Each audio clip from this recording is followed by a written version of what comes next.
Oke. Assalamualaikum warahmatullahi wabarakatuh.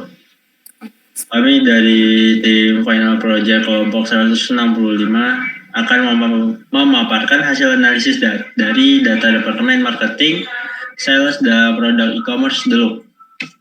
Nah, untuk tim Final Project sendiri ada saya, Idam Halid dari Manajemen UPN Veteran Jawa Timur.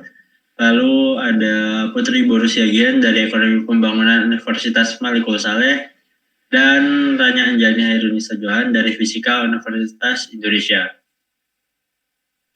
Nah, jadi latar belakang dari analisis ini tertuju pada Delook yang merupakan situs pakaian e-commerce yang dikembangkan oleh tim Looker. Jadi melalui data-data yang ada dari Departemen Marketing, Sales, dan Produk yang telah dihimpun sebelumnya, tim The Looker ingin melakukan analisis per tiap departemennya untuk bisa mendapatkan suatu insight bisnis yang nantinya diharapkan bisa meningkatkan jumlah pengguna dan penjualan produk dari yang sebelumnya. Nah, untuk metodologi yang dipakai sendiri itu dimulai dari kami mengidentifikasi masalahnya apa saja, lalu dilanjutkan dengan mengumpulkan data di tiap-tiap departemennya. Setelah data tersebut terkumpulkan, maka kami mempersiapkan data tersebut untuk dianalisis. Nah, persiapannya sendiri itu dengan bantuan SQL sebagai penunjang, lalu dilanjutkan dengan exploratory data analysis, di mana kami menggunakan Python sebagai penunjangnya, dan terakhir adalah modeling serta model evaluation-nya, di mana kami menggunakan Python dan Tableau sebagai penunjang. Baik, langsung saja kita masuk ke pembahasan pertama dari Departemen Marketing. Oke, baik. Terima kasih. Nah, dari data yang telah dihimpun dari tahun 2019 sampai pertengahan 2022, diketahui bahwa terdapat total users e-commerce Delook sebanyak 100.000 users. Dan ada 3 top country dengan users terbanyak. Yang pertama dari Cina sebanyak 34.001 users, kemudian dari Amerika sebanyak 22.107 users, dan dari Brazil sebanyak 14.717 users. Dan 100.000 users tersebut mendaftarkan akun mereka melalui traffic source, search, organic, Facebook, email, dan display. Dan traffic source yang paling banyak diminati adalah search yang menyumbang sebesar 70,69%, dan yang paling sedikit adalah display hanya sebesar 3,91%. Next, oke. Nah, kita ambil contoh dari negara Cina yang merupakan market terbesar untuk e-commerce Delook. Usia rata-rata dari users yang berasal dari Cina berkisar antara 20 sampai 70 tahun, dan walaupun terjadi fluktuasi dari jumlah usersnya per tiap tahunnya, namun baik wanita maupun pria memiliki area yang sama besar, jadi tidak ada yang mendominasi. Boleh next.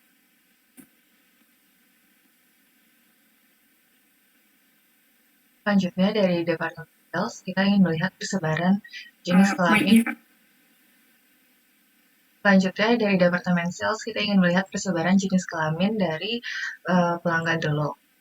Pertama, dari banyaknya jumlah order yang dibuat, ternyata pelanggan wanita maupun tidak terlalu banyak. Sedangkan untuk revenue-nya ternyata pelanggan laki-laki memberikan revenue yang lebih besar. Selanjutnya adalah persebaran untuk kategori pesanan dan revenue yang diperoleh dari ini kita bisa lihat pergerakan dari 14 kategori. Dan kategori yang paling banyak adalah jeans. Dan sedangkan revenue yang lainnya itu ada dari outerwear and clothes, di mana dia memberikan nilai 500.000 380. Selain itu juga ada suits and sport coat yang dibeli sebanyak 4.900 kali, tapi dapat mendatangkan revenue sebanyak 1.000 X. Selanjutnya untuk persebaran dari pelanggan wanita. Dari sini kita bisa lihat bahwa pelanggan wanita kategori jauh lebih. Dan selain itu, kita juga bisa lihat bahwa ada kategori yang banyak dipesan dibanding. Tapi perbedaannya sangat jauh dengan memberikan resiko ada lain yang banyak di pesan sebanyak 100 kali tapi menghasilkan sebanyak 4 pesan sebanyak 4 kali dan dia dapat menghasilkan revenue.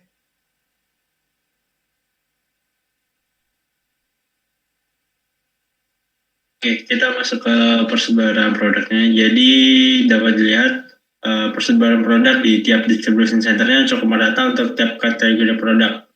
Di mana selama tahun berjalan total produk yang dikirimkan paling sedikit itu ke daerah Savannah dengan total 32.028 produk. Dan yang paling banyak di daerah Memphis yaitu sebanyak 65.104.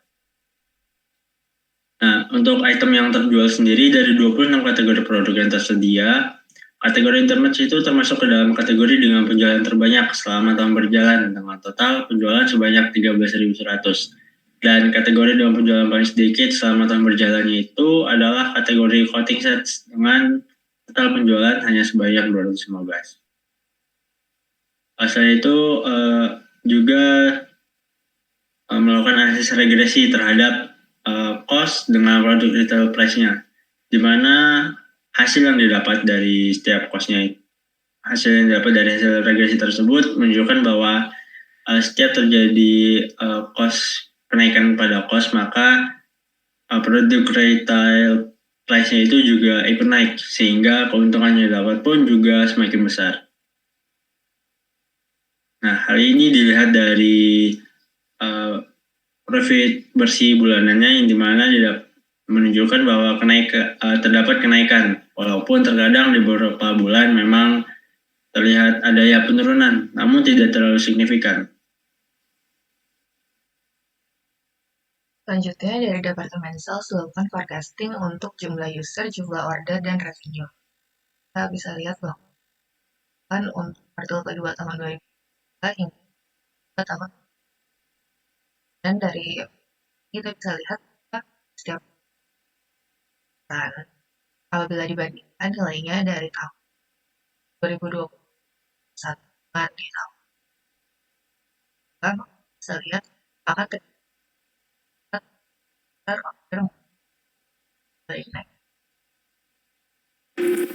Baik, telah dibuat juga customer segmentation berdasarkan usia user dan jumlah pemesanan yang dibuat oleh users. Dan terdapat 3 klaster, di mana klaster pertama terdiri dari usia 10 sampai 30 tahun, klaster kedua terdiri dari usia 30 sampai 50 tahun, dan klaster ketiga terdiri dari usia 50 sampai 60 tahun. Dan yang paling menarik di sini adalah total pemesanan yang dibuat oleh tiap-tiap klasternya memiliki nilai yang sama. Boleh next. Oke, jadi dari analisis yang telah kami lakukan dapat ditarik kesimpulan dan saran seperti e-commerce Delook harus lebih aktif lagi melakukan marketing campaigns di Asia maupun Eropa. Karena ada beberapa negara yang memiliki users paling sedikit di Asia dan Eropa, berbeda dengan Amerika yang menjadi negara kedua paling banyak users yang mendaftar di e-commerce Delook. Oke, selanjutnya kategori jeans merupakan kategori yang banyak diminati oleh pelanggan pria dan wanita. Untuk itu dapat ditambahkan variasi produknya. Dan selanjutnya menambahkan kategori produk untuk pelanggan pria. Karena yang kita ketahui banyak kategori produk yang hanya ada untuk pelanggan wanita. Dan selanjutnya menambahkan variasi produk dengan harga yang lebih mahal pada kategori intimates untuk meningkatkan revenue dari kategori intimates. Kenapa? Karena intimates merupakan kategori dengan penjualan terbanyak di aplikasi di e-commerce Delook. Selanjutnya lagi, penentuan harga jual untuk mendatangkan keuntungan bisa mengacu pada model regresi antara cost dengan produk retail price. Dan yang terakhir, bisa menambahkan wilayah baru lagi sebagai distribution center untuk meningkatkan penjualan karena distribution centernya masih terhitung sedikit. Nah, dari kesimpulan dan saran yang telah kami berikan, semoga dapat membantu e-commerce Delook untuk meningkatkan jumlah users, kemudian jumlah penjualan, dan juga keuntungan. Cukup sekian dari kami. Assalamualaikum warahmatullahi wabarakatuh.